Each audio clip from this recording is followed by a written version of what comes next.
Hello and welcome to American Talkin' Footy. Seriously, should I do the show like that? Was that good? Was that a solid start? The Americans are like, no, that was fucking terrible. So, look, here's what happened yesterday.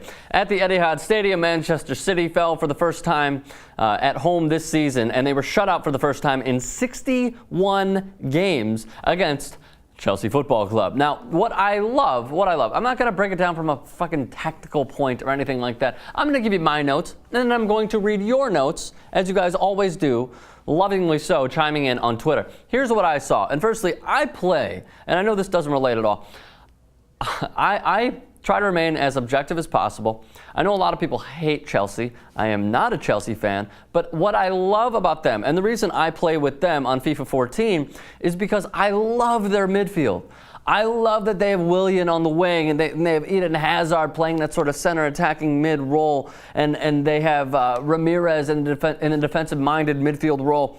And even though people have been criticizing the role that David Luiz has been playing, the Brazilian, having him on my FIFA 14 team playing the CDM role is also pretty solid. But how that transcended into the game yesterday, I am in love with the talent in their midfield. And of course, Oscar didn't even play the entire match. He was subbed in the last, 10, 15 minutes. And then they didn't even play, without a striker and a forward for the last 10 to 15 minutes. So here is what I saw. Their counterattacking was absolutely brilliant. They had, it seemed like, the majority of the chances in the match, though they did drop into a major defensive role, a defensive mindset in those last 8 minutes or so.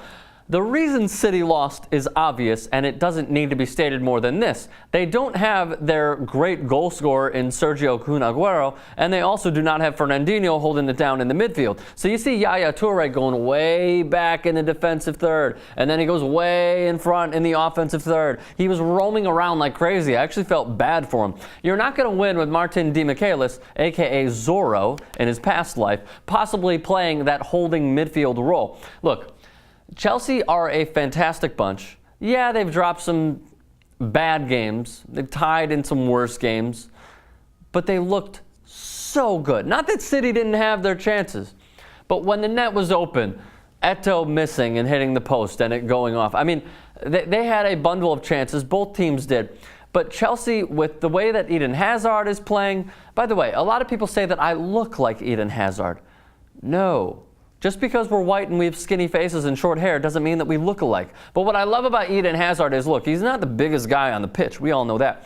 But the way that he uses his body to protect the ball, to gain possession over bigger guys in the defensive third for Manchester City and just bigger defenders overall, it is really a sight to behold. So I'm impressed. As much as I'm not as disappointed, but I'm not impressed, obviously, with City. Had their chances, just couldn't put the ball in the back of the net. Sometimes that's how the ball bounces on certain days in sports. So a few statistics, by the way. 115 goals in all competitions for Manchester City. That's incredible. In the Premier League race, which is now wide the fuck open, Arsenal leads with 55. Chelsea and Manchester City with 52. This weekend, Arsenal against Liverpool. What do you guys think about that match? Thoughts in the comments section. So now I asked all of you guys to chime in on Twitter what exactly your thoughts were.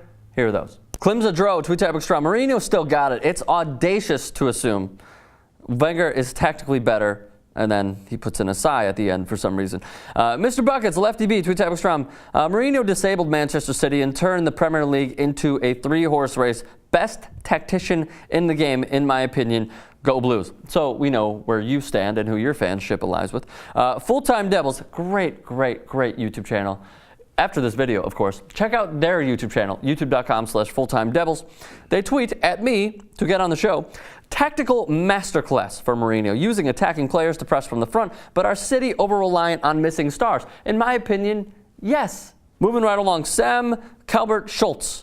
Tweets Ekstrom, 65% possession, 24 shots, and only 3 on goal for City. They just couldn't find the back of the net on this back of the net in this one. No concerns. Yeah, I agree with you. Sometimes it's how it happens in sports. Othman Talbi says huge performance by Hazard and Willian, who also did an excellent pressing and defensive work, plus Mourinho for the win. Well, technically they got the win. Adrian Saldana tweets Ekstrom, embarrassing for Manchester City. If they cannot beat Chelsea, then they cannot win the league. Now it's anyone's league. Yeah, I completely agree. It's wide open. Brandon Yu tweets Ekstrom, well played by Chelsea with their flawless counterattacking play. Manchester City were totally outplayed. Hashtag the special one. Zaid Agad tweets Ekstrom, I think Chelsea's win was well deserved. They could have even got a few more goals if it weren't for some bad luck. EPL is fun. Yeah, it is fun, man. It's really fun. So that is all the tweets that you guys sent in. I'd love to see more from time and time again. And also do me a favor, leave a thought in the comments section below on what you thought about this match and the Premier League going forward. And click up here, subscribe to TYT Sports. It is 1000% free.